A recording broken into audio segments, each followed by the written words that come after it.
আমাদের master piece কাঁচা তেঁতুলটাকে কীভাবে শিল থেতো করছে। লেগে যাবে শোনা, এইসব খায় দুপুরবেলা ভাত খাওয়ার পর। নুন দিল,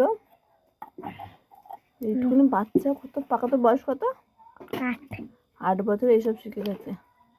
লঙ্কার গুঁড়ো, বাবা এত লঙ্কা দিস না শোনা। তেল, বাবা হাত ধুয়েছিস? ঠিক আছে, আমি একটু খাবো, ভাত খাবো। হ্যাঁ কি খাচ্ছে,